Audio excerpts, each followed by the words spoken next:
Hello, everybody, and welcome. I'm Jessica Wilson, Executive Director of New York City Bird Alliance. Thank you for joining us for tonight's annual meeting of members. Tonight, we'll hear from board leadership, learn the results of our board elections, and get an update on the organization's financials. We'll also share highlights from New York City Bird Alliance's conservation work. Before we get into all of that, I have a few housekeeping notes to share. As you saw when you joined just now, this meeting is being recorded, and the video will be posted on our website later this week. Your cameras and microphones are off. You'll only be able to see the presenters. Though we won't have time to take questions at the end of the presentations, throughout the event, you can drop any questions you have into the Zoom Q&A function, which should be at the bottom of your Zoom screen. We'll try to answer those questions in real time. If we don't have the answer, we'll get back to you offline. We'll also be dropping links into the Zoom chat feature so you can get more information about the topics discussed tonight. We'll wrap all this up by 7 p.m., plenty of time to get to your Knicks watch party. I'm now pleased to introduce Mike Yuen, President of New York City Bird Alliance's Board of Directors. Good evening, everyone. Mike Yuen, President of the Board of Directors of New York City Bird Alliance, and I'm happy to call to order this annual meeting of members. It's a pleasure to join you tonight in reflecting on a year of real momentum for this organization and the community that supports it. Before we hear from our leadership team and look ahead to the year to come, I'd like to take a few minutes to recognize some of the remarkable board members whose service is concluding this year, and to share a few reflections on where we are and where we're headed. First, Marcy Boyle. Marcy first joined the board in 2000, and over the next 26 years became one of the defining leaders of New York City Bird Alliance. Through her multiple leadership roles, she helped guide the organization through growth and change while bringing a valuable perspective from her career in real estate and city development. Known for her sharp thinking, candid advice, and unwavering commitment to birds, Marcy has left an enduring mark on this organization. Next, Sean Cargill. Sean has spent his career helping New Yorkers connect with nature, from his work in leading Crotona Park in the Bronx to his current role at Little Island.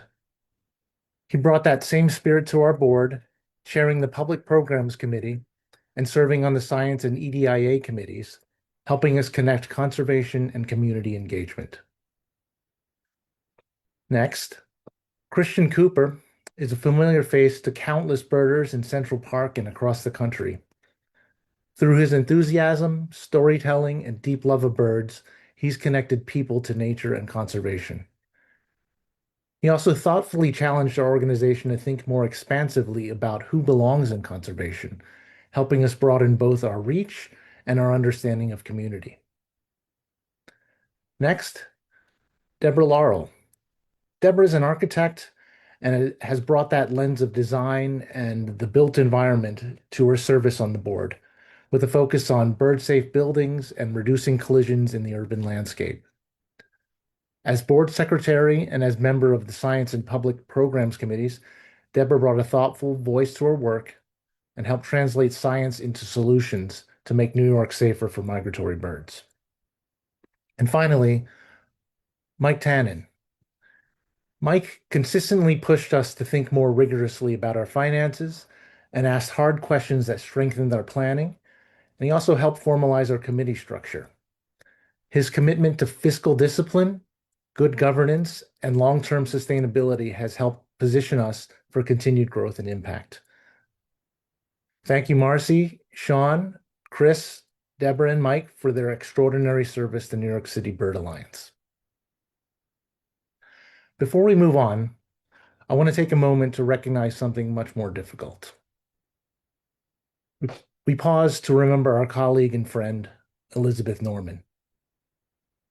Like many of you, I was shocked and deeply saddened to hear about her passing in February. It's still hard to take in, and we miss her deeply. Elizabeth brought a presence to the board that was thoughtful and grounding, with a deep commitment to fairness, justice, and equality. She often encouraged us to take a balcony view of our work to help us step back, see patterns, and think more thoughtfully about the challenges before us. From an early age, Elizabeth dedicated herself to causes that made communities better, and we are better for having served alongside her. I'm deeply grateful for her service and her commitment to our mission. We're going to celebrate her memory at the Let's Go Birding Together event for Pride Month on June 14th. More information should be in the chat. With gratitude for Elizabeth's life and the mark that she left on this organization, I'd like to turn ahead to where we're headed. New York City Bird Alliance is an increasing leader in urban conservation with impact that extends far beyond New York City. Today is an especially exciting day for us.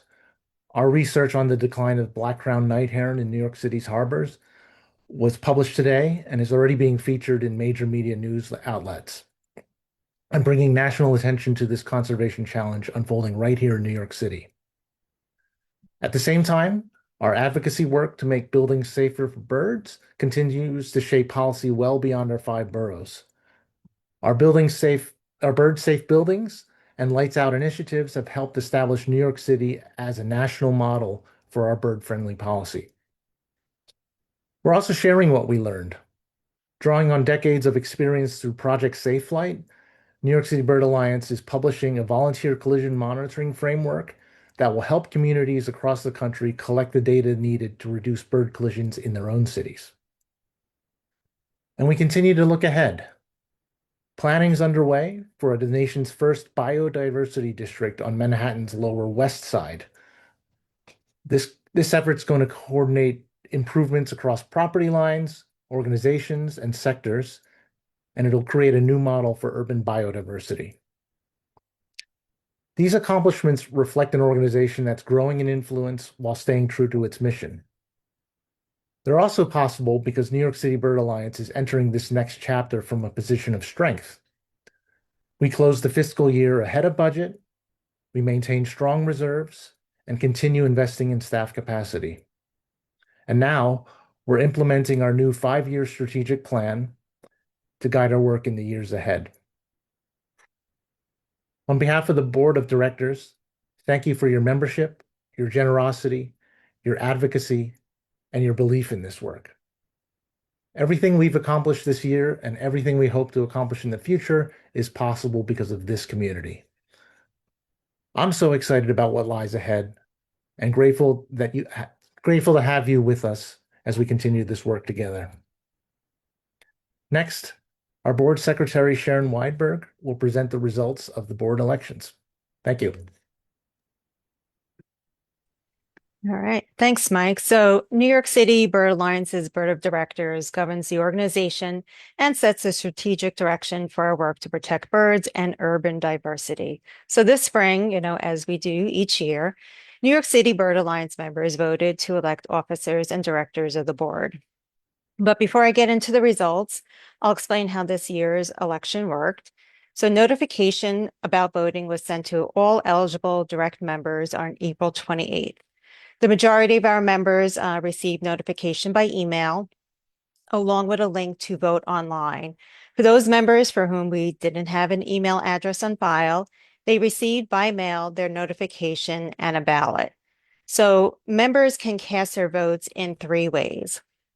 So 1, online via the Balloteer website, 2, by email by sending a photo of their completed ballot to our staff, or 3, by mail, sending their completed ballot to our office. So each member was assigned a unique 6-digit voter ID to ensure that only eligible voters or members could vote, and therefore nobody could vote twice. We also sent several follow-up reminders to members to vote and also to attend tonight's meeting. We currently have 1,356 eligible voters, direct current members, and we received votes from 165 of them. So our bylaws state in order for those votes to be valid, we must receive at least 100 votes in favor of a measure, with the number of approvals outweighing the number of opposed. And in all cases this year, this criteria was met. So I'm pleased now to share the results of our board elections, with several current board members elected to new terms and officer positions. So Mike Ewan is reelected as president of the board. Pepper Evans is elected as our new executive vice president of the board. Sharon Weiberg, myself, reelected as secretary of the board. Stephen Dean, elected as vice president after serving 2 terms as a regular director. And Mary J. Boland, Simon Keys, Georgia Silver Siemens, and Lily Taylor are reelected to their 2nd term as directors. One thing to note is this year we did not add any new members to the board. So as you can see here on the slide, this is the full board for the next year. And you could read more about our board of directors on our website. And we just dropped the link in right now into that website in that Zoom chat. And with that, I'll turn it now over to our board treasurer, Dran Brenner, who will give us an update on the organization's finances. Thank you, Sharon. So as treasurer of the board, I'm really pleased to share an update on our very strong and stable financial position. So first, we're going to take a look at our balance sheet. So this shows the balance sheet. It's a summary of our assets, as you can see on the left, and our liabilities on the right. This is the last audited financial statement that we have, which is as of March 31, 2025. So we are a full year beyond this point, but we focus in this meeting on the last audited financial statement. Our assets over this period have increased by 122,000, and our liabilities have also increased by 10,000. I think the key point to review on this slide is that it shows the strong financial position that we are in. We have assets of 1.551 million and liabilities of 130,000. With this, we can easily meet these liabilities. We have sufficient liquidity to meet these liabilities. If you look on the left-hand side under investments, it shows our investments of 1.067. And today we've added an additional 600,000 to that. We call that our operating reserve. So we're at $1.6 million right now. And we've met our strategic goal of having slightly over half a year of our expenses in our reserve. So that's a really strong statement for the organization. We've been able to increase those reserves over the last 5 years or so, as you will see on the next slide. So this slide shows our financial performance over time. And these are the ends of our fiscal years. They end in March, and it's a little interesting to think about that, but we're not on a calendar year basis, so we're slightly off by 1 quarter. So this shows in these bars, the bars are our revenue, and the red line is our expenses. So it starts from fiscal year 19 all the way to the current FY26. The current fiscal year ends. It's not audited in end of March of 2026. So that final bar is not audited, but everything else is. What this slide shows you is the growth of the organization over time. The greater the growth, the greater the revenue, the greater our impact. We've moved from a position of depleting our reserve over the first few years, as you can see on this slide, to actually investing in our reserves. So the surplus in the last 3 years, you can see that the revenue is exceeding that red line, that we've been investing back in the organization in our reserve. So we've moved from a not wonderful financial position to a really strong financial position. And this is due to the growth and interest of all of the work that we've done, all of the visibility of the work that we've done. You can see these revenue bars, the green represents contributed income. These are donations, and this reflects the growing interest of New Yorkers in the work that we do. It's a consistent growth pattern over this time period. The blue bar, which is quite exciting, is our earned income. That means this is the work that we contract to monitor green roofs, to do biodiversity monitoring. We do bird outing fees. This is earned income, and it's increased the diversity of our revenue. So the more diverse the revenue source, the greater the stability of the organization. The gold is other income. This is bequests. This is we've had a few additional non-budgeted revenue items here, which is wonderful. And this is an area that may also grow over time as our wonderful fundraising team increases our plan giving program, or enlarges a plan giving program. So to just mention here again, we've moved from taking away from our reserves, and now we've moved to a place of increasing our reserves and having a surplus. We have increased the revenue diversity of the organization, resulting in greater stability of the organization. That stability means that we've been able to increase our reserves, and that will help us weather any downturns. So we thank the organization for the wonderful work that they've been doing, and this reflects the growth of the organization. So the greater the revenue, the greater the expenses, that is increasing the ability of the organization to have the impact that we have. So now I'm going to turn it back over to Jessica to talk about our conservation update. Thank you, Joanne. And thanks to you, Sharon and Mike, for all that you and the rest of the board does for our organization. It's now my pleasure to talk about how the strong financials that Joanne just showed us translate into stronger protection for birds. And I'm going to start with a personal story about one of my favorite birds, pale male. This red-tailed hawk was the city's first celebrity bird, and it was my personal spark bird. It was watching this bird in the late 1990s from the model boat pond in Central Park that got me into birding as a hobby and inspired my career in conservation. And a few years later, in 2004, I was so impressed watching New York City Audubon mobilize its members and advocates to restore pale male's nest to its Fifth Avenue perch. Today, red-tailed hawks are widespread across the city, but we still have eyes on that Fifth Avenue building, with oversight continuing by former board member Sandy Fubelkorn. This spring, New York City Bird Alliance once again consulted with the management and board of 927 Fifth Avenue, advising on ways to keep that hawk nest safe, given their planned building facade work. And just a few weeks ago, the first chick in 8 years hatched at that nest, as you can see in this great photo from longtime New York City Bird Alliance member Bruce Yolton. These hawks and that nest show us that efforts from 20 years ago still have conservation impact today. Red-tailed hawks are a conservation success story in New York City, but across the country, birds are in steep decline.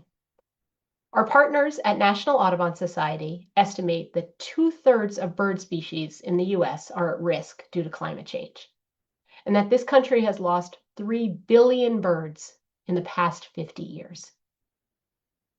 And that's devastating because we need birds. They're critical to a healthy environment, and they connect people to nature, which means our organization's work to protect birds is more important than ever.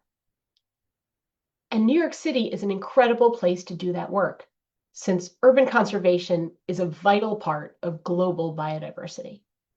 You, as members, know that New York City is a biodiversity hotspot, given its position right on the Atlantic Flyway and right at the mouth of New York Harbor. Nearly 500 bird species have been recorded here in New York City, and our work is critical to protect those birds. We work through a unique combination of science, engagement, and advocacy.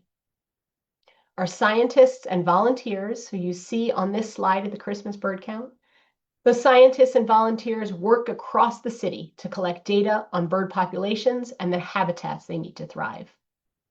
Our engaging public programs get 10,000 New Yorkers outside each year to connect with birds. And then we mobilize those thousands of New Yorkers to raise their voices and take conservation action that is grounded in science. We accomplish our mission to protect birds and biodiversity through 4 focused conservation priorities, identified through the recent strategic planning effort that Mike mentioned earlier. Let me tell you about our first conservation priority, protecting and enhancing habitat and green space for birds and biodiversity. We have long been involved in this work, since the very beginning, in fact. Our organization was founded in 1979 by advocates who banded together to fight for protection of Central Park's Ramble, and soon after for Jamaica Bay and Floyd Bennett Field. And those efforts continue today. I explained earlier that our work is a unique combination of science, advocacy, and engagement. Here's how that plays out for our priority to protect and enhance habitat. On the science side, our scientists study habitats across the city, from green roofs to streets, documenting how those habitats perform for birds. And our work shows those urban green spaces are incredibly valuable for birds and biodiversity. And this work is happening where people live and work, and that's where the engagement comes in. New Yorkers can see the change that green infrastructure brings, and we get them involved in enhancing those green spaces and protecting those birds and biodiversity. And then the final piece, the advocacy side, that's where conservation action happens. We use the data from our science research and engage our wide audience to advocate for change. The city already has green roof requirements and a green roof tax abatement, which we championed a few years back. That momentum continues.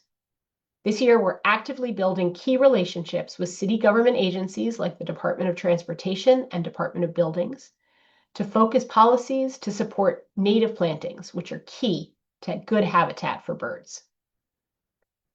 A highlight of that habitat work is our current project, Bringing Birds Back to Broadway, which you see on the slide on the screen right now. For the past year, New York City Bird Alliance scientists have collaborated with the Broadway Mall Association to study the birds along Broadway's street medians, also called malls. We set out to assess bird activity in restored malls versus traditionally planted ones. We asked, how many birds visit this narrow but expansive green space? Do migratory birds use this habitat? And does restoration with native plants affect biodiversity? Those are the science questions we set out to answer. And the findings of our scientists are notable. We found that migratory birds do use those malls as rest stops along their migratory journey. In fact, more than a third of the species identified at the Broadway malls were long-distance migrants. Furthermore, there's greater bird species diversity and more bird abundance at the malls that were restored with native plants versus the traditional plantings like English ivy that you see in street medians and gardens a lot. This data proves the incredible value of green infrastructure and small urban green spaces for birds. And as we say at New York City Bird Alliance, what's good for birds is good for people. We're now using that data to advocate for the use of native plants along city streets. We're working with the Department of Transportation to prioritize using native plants in street medians. And just this month, we are advocating for redesigned Park Avenue street medians to ensure that new landscaping supports biodiversity. I'll now turn it over to my colleague, Saman Mahmood, to tell you about our other 3 conservation priorities. Thank you so much, Jessica. My name is Saman Mahmood, and I'm the Director of Advocacy and Engagement here at New York City Bird Alliance. I'm going to be talking to you about our second conservation priority, reducing collisions. For more than 25 years, New York City Bird Alliance has been a national leader in reducing bird collisions with buildings. Our decades of glass and nighttime lighting research, community science engagement, advocacy, and partnership have led to bird-friendly solutions with architects, developers, and government agencies. How do we do this? Through our science, our Project Safe Flight collision monitoring, and 9/11 tribute and light efforts collect critical data on collision hotspots around the city and the solutions to these collisions. Through our engagement, we enlist community science volunteers to help us collect data, and we use it to explain how bird safe design works. Our advocacy. We use this data to advocate for policies and laws that reduce collisions, focusing on artificial light at night and requirements for bird-friendly glass. Highlighting that later this month, we'll have the next version of Lights Out legislation coming out at the New York City Council, which will require unnecessary light to be turned off for peak migration season. This is where New York City Bird Alliance needs support from our members. From attending rallies later this month, we'll also be calling on you to reach out to your council member to sponsor and support the bill's passage.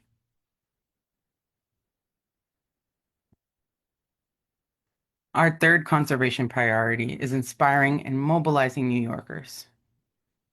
The challenges of biodiversity and climate change are so big that we need participation from everyone. We know that New Yorkers protect what they love, and we work to inspire New Yorkers with the magic of birds. We engage nearly 10,000 people every year with our bird outings, festivals, lectures, and other programs. We especially focus on New Yorkers from communities who may not be involved or uninvited to conservation efforts before. This brings me to a program I'm especially proud of called NYCHA in Nature. The New York City Housing Authority is one of the largest public housings in the United States, housing over 500,000 New Yorkers in public housing. Our NYCHA in Nature program is designed to get residents out and engage with nature on their campuses across the city.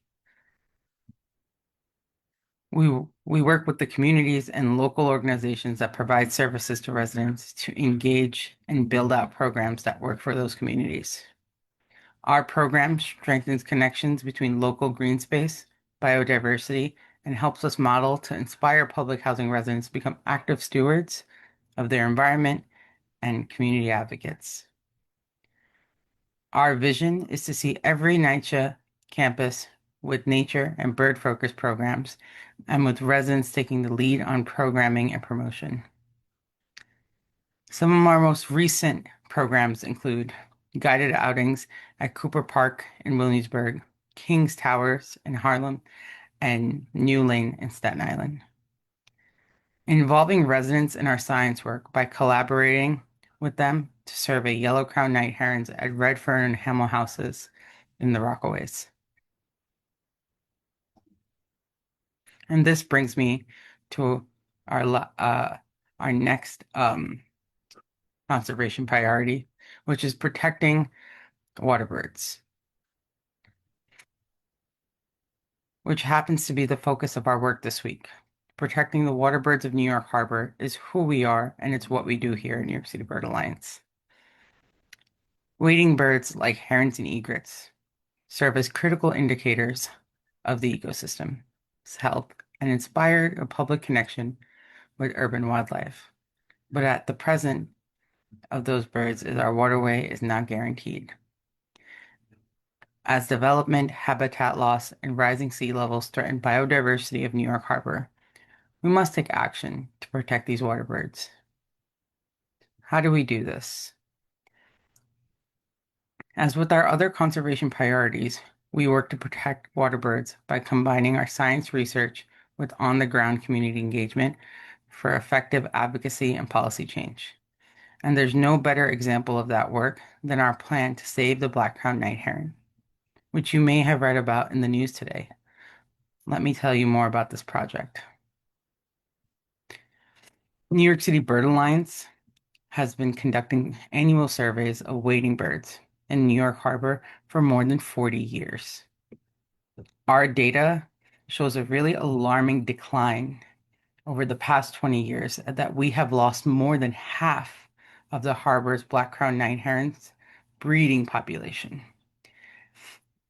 Just take a moment to take that in 20 years, we have lost more than half of one of the most abundant birds in New York Harbor. And just today, we published this data in a peer-reviewed scientific journal. This data gives us the credibility and scientific power to mobilize. And here's our plan on how to save this bird. We're going to focus to advocate to the New York State Department of Environmental Conservation to list the bird as endangered or threatened. We'll work with city and state agencies to reduce human disturbance on the islands. We'll advocate for improvements to foraging habitat in parks and natural spaces in areas along the city. We'll also support efforts to remove predators. And we'll collaborate on work to remove contaminants from the water. Our scientists discovered this huge decline, but the good news is that it's not too late. We documented this important finding in enough time to save this bird, and we can do it. We need our members to help us advocate for this bird. Please sign our petition today to call on city and state agencies to protect the black-crowned night heron. We'll be dropping the link to our petition in the chat right now. Thank you so much for listening to me. Now I give it back to Jessica. Thanks, Simon. So we started this conversation talking about pale mail. More than 20 years ago, our organization rallied together and called on New Yorkers to save this red-tailed hawk's nest. And now, a generation later, we need your help again. Working together, we can save black-crowned night heron. And this is what New York City Bird Alliance does. We mobilize New Yorkers to save the places that are important for biodiversity, like Central Park's Rample and Jamaica Bay's Floyd Bennett Field, and to save iconic birds like pale mail and the black-crowned night heron.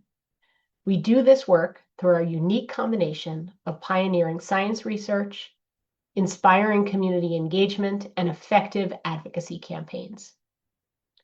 All of this is possible because of you, and we look forward to having you join us in that work.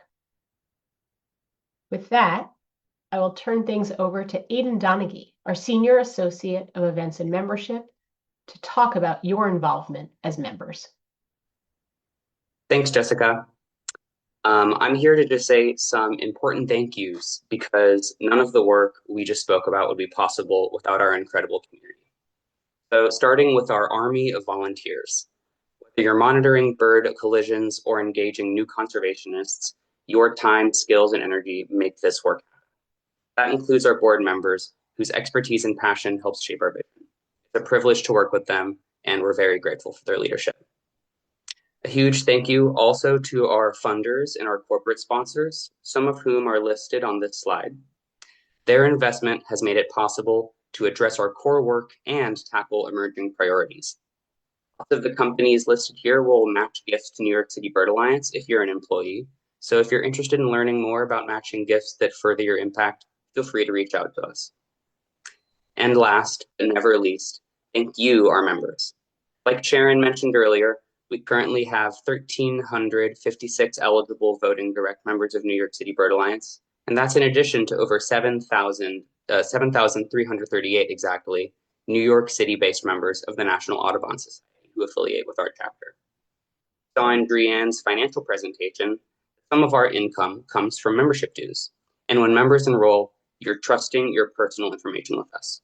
So as members, you might want to know what we do with your data. We store member contact information in a customer relations management database called Neon, used by our staff. We do not share or sell your data with anyone else. We also do not keep credit card information on file. Our system processes online payments securely. Your membership contributions are so important to support our work to protect birds and biodiversity and to engage all New Yorkers in taking conservation action. Thank you. If you happen to be watching this and you're not already a member, please join us. We're dropping a link in the Zoom chat now if you're interested in becoming a member. Member support is the foundation of our organization, And like Drianne mentioned, we're working on building out a planned giving program to better engage members who have included New York City Bird Alliance in their wills. If you want to learn more about making a bequest to New York City Bird Alliance, there's a link in the chat for that as well. We've also loved seeing so many of you at events this past year, especially at our special member events this past spring. Your curiosity and joy for birds really makes our work come alive. And whenever I join a member event, it really reminds me of the importance of coming together to protect birds in the green spaces that we share with them. So we hope you'll join us this summer for a bird outing or at one of our festivals. Dropping another link in the chat for our event calendar. So to close it out, thank you again for your membership support. If you have any questions at all about your membership or about the organization, please contact us. We're dropping our email address into the chat now, and I'll hand it back to Jessica to close this out. Thank you, Aiden. And thank you all again for your membership support, for joining us tonight, and for advocating on behalf of birds. Goodbye, and have a good night.